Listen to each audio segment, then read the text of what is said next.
오늘의 증시 브리핑 시작하겠습니다. 양시장이 3%, 5% 이렇게 빠졌는데 오늘 약세는 대부분 다 환율을 이유로 꼽는 경우가 많았습니다. 이 블룸버그 보도잖아요.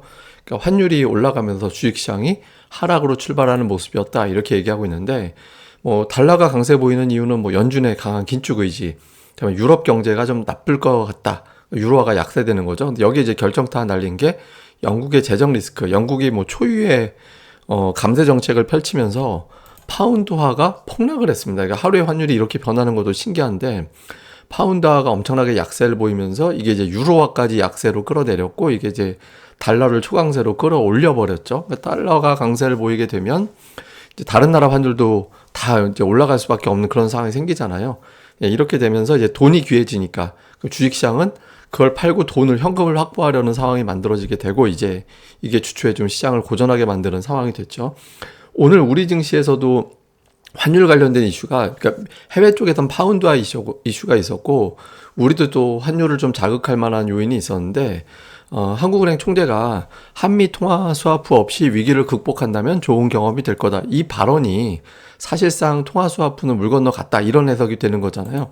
그래서 잘 보시면 이게 이제 기사가 12시 48분경에 나왔는데 이제 이게 그 환율 차트하고 지수분 차트거든요. 보시면은 그때 갑자기 환율이 튀어 올라가고 지수가 뚝 떨어지는 그런 구간이 나오잖아요. 그래서 이게 이제 또 환율 상승을 자극을 하면서 또 시장을 좀 흔드는 그런 요인이 됐던 것 같습니다. 그래서 안팎으로 환율 관련된 변수, 그러니까 안 그래도 경기 침체 이런 걱정이 있는데 여기에 이제 환율이라는 변수가 더해지면서 시장의 낙폭이 조금 더 커지는 그런 모습을 좀 보였습니다. 그리고 또 하나는 이제 코스닥의 투매, 이거는 이제 최근 들어서 계속해서 신용 물량 제가 말씀을 드리고 있습니다만은 이게 이제 어떤 의미냐면 오후 들어서 갑자기 물량이 한 번씩 툭툭 튀어나오는 그런 구간들이 지난주부터 좀 세지고 있어요. 그러니까 지난주 금요일에 보면 이제 흘러내리고 갑자기 이런 구간에서 갑자기 툭툭 물량이 튀어나오는 그런 형태가 나오잖아요.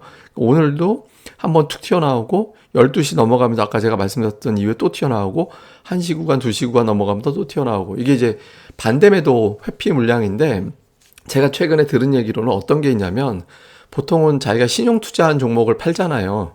그래서 이제 신용 반대 매도를 피하기 위해서 내가 신용으로 투자했던 종목을 파는데 최근에 그 종목이 너무 아까우니까 그 종목을 파는 게 아니라 가지고 있는 다른 종목을 판다라는 거예요.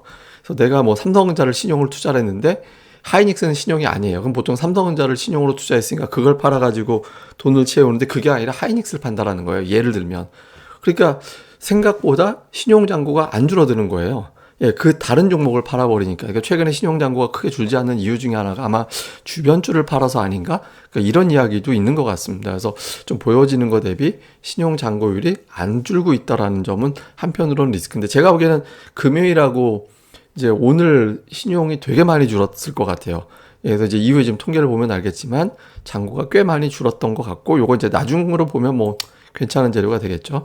그다음에 이제 수급인데 수급에서는 이 수급에서 시장에 빠지는 거는 되게 특이한 거죠.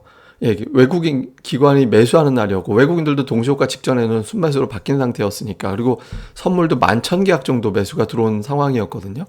그때 이게 그만큼 개인들의 매도가 응집력이 있었다라는 거고 그게 신용 관련해서 덩어리 물량들이 많이 나왔기 때문에 오늘 지수에 이제 충격을 더 준 게 아닌가 이렇게 보여집니다. 그래서 오늘 수급 대비 참 지수 낙폭이 유난하게 컸고요. 또 하나 특이한 건 풋옵션을 외국인들이 되게 많이 팔았잖아요. 올해 들어서 외국인들이 250억 원 이상의 풋옵션을 매도한 날, 저 일치인데 2월 3일, 5월 16일, 7월 6일인데 313억, 276억, 271억. 근데 그 다음 날은 다 플러스가 나긴 했거든요.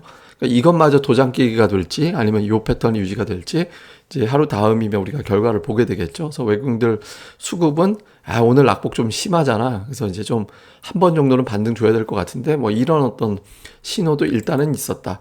그러니까 종목으로 보면 외국인들이 오늘 삼성전자를 팔았던 게 좀 아쉬운데 삼성전자를 우선주 포함해서 어쨌든 한 1,500억 정도 팔았고 근데 외국인들이 순매수한 게 1, 2위가 하나에어로 하고 이제 하나솔루션이에요. 이게 이제 인수 관련된 또 사업 확대 관련된 이런 어떤 뉴스들이 좀 있었잖아요. 그래서 하나 부분들을 빼고 나면 외국인 투자들은 오늘 매수를 좀 적극적으로 샀다 싶은 종목은 없었습니다. 그러니까 거의 관망했다.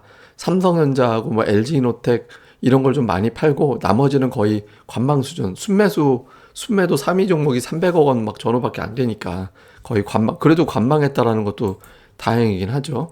다음에 이제 코스닥 쪽에서 보면 이제 에코프로, LNF 엇갈리는 그런 형태를 좀 보였는데 뭐 좀 매수한 종목들을 보면 분포가 조금 업종이 이제 좀 퍼져 있는데 약간 이거 실적 괜찮은데 싶은 종목군들이 좀 많이 들어가 있거든요. 그래서 하락하는 거 이용해서 실적주들을 좀 담는 그런 모습이었고, 기관 같은 경우는 약간 역시 업종으로는 좀 이제 추릴 수가 없는, 업종으로는 추릴 수 없는 그런 이제 쪽으로 해서 이제 골라 담는 그런 형태의 모습을 좀 보이는 게 특징이었습니다.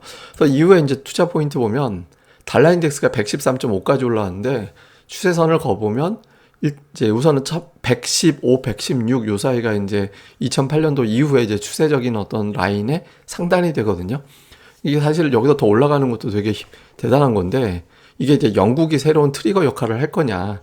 그러니까 영국이 지금 굉장히 눈치 없는 짓을 해서 글로벌 금융시장을 망가뜨렸다, 이런 주장들이 있거든요. 그래서 이게 달러가 여기서 멈춰줄 거냐, 요거 하나 포인트.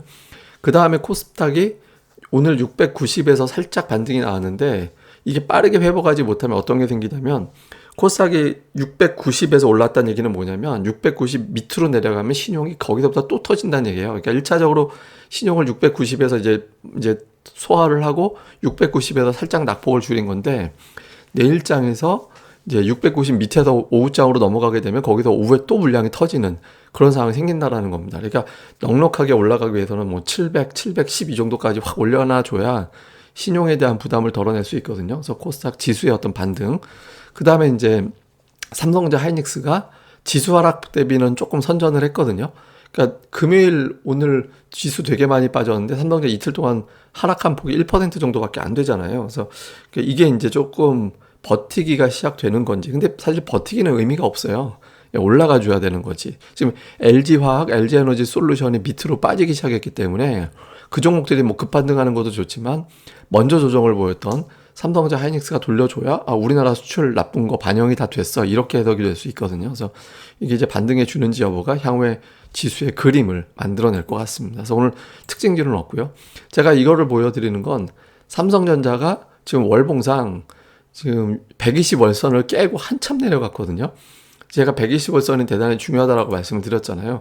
이게 이제 120월선 깼던 사례가 우리나라 외환위기 왔을 때, 이제 그 다음에 미국발 금융위기 터졌을 때였는데, 공통적으로 삼성전자가 순이익이 됐든 영업이익이 됐든 재무제표에 적자가 찍혔던 시점이었어요. 그러니까 적자가 찍히지 않고서는 저게 안 깨진 대신 그걸 깼다라는 거는 그만큼 글로벌 경기에 대한 공포감이 있다라는 거거든요. 근데 적자가까지 갈 것 같지는 않은데 저렇게 빠져버려서 너무 밑으로 오버슈팅이야, 이렇게 보는 투자자들도 분명히 있을 겁니다. 근데 제가 이 말씀을 드리는 건 여기서 반드시 올라간다라는 취지가 아니라, 이런 어떤 걸 뻔히 알면서도 매도가 나올 정도라면 이게 이제 지금의 매도가 우리가 상상하는 것보다 더 세다, 이렇게 또 볼 수도 있거든요. 그러니까 삼성전자는 이번 달 나머지 기간 그리고 다음 달에 저거를 바로 회복하지 못하면 우리가 생각하기 싫은 또 다음 단계까지 지수가 좀 빠질 수도 있기 때문에, 삼성전자가 논리적으로 보면 적절하지 않는 이상 저걸 깰 리가 없는데 여기까지 왔다? 그럼 논리적으로 보면 매수가 붙어줘야 되잖아요. 그런 논리가 되냐, 아니면 지금 놀리고 보고 더 무서운 어떤 하락이 남아있다, 그쪽으로 몰아갈 거냐. 삼성전자가 올라가고 환율이 빠지고 요게 이제 최대한 단기에 만들어져야 됩니다. 이후에 이제 시황을 잇는 포인트로서 이 부분도 좀 살펴보시면 좋을 것 같습니다. 그럼 또 오늘 하루 잘 보내시고요. 저는 또 다음에 뵙겠습니다. 그리고 구독하기, 이 방송 꼭 부탁드리고요. 그리고 그러니까 이번 주 화요일은 제가 이제 방송을 되게 늦게 올릴 것 같아요. 장중에 뭐 급하게 만들어서 올릴 수도 있겠지만 그거보다는 이제 저녁에 넉넉하게 올리고, 제가 이제 다른 유튜브 방송 출연 예정이라서 제가 화요일로 들었는데 수요일인지 잘 모르겠어요. 하여튼 3프로TV 이제 3시 반에 나가기로 약속이 돼 있어서 다녀와서 이제 브리핑을 올릴 겁니다. 그래서 화요일은 평소보다 늦게 올라간다라는 점도 좀 이해를 부탁드리겠습니다. 그럼 감사합니다. 전 다음에 뵙겠습니다.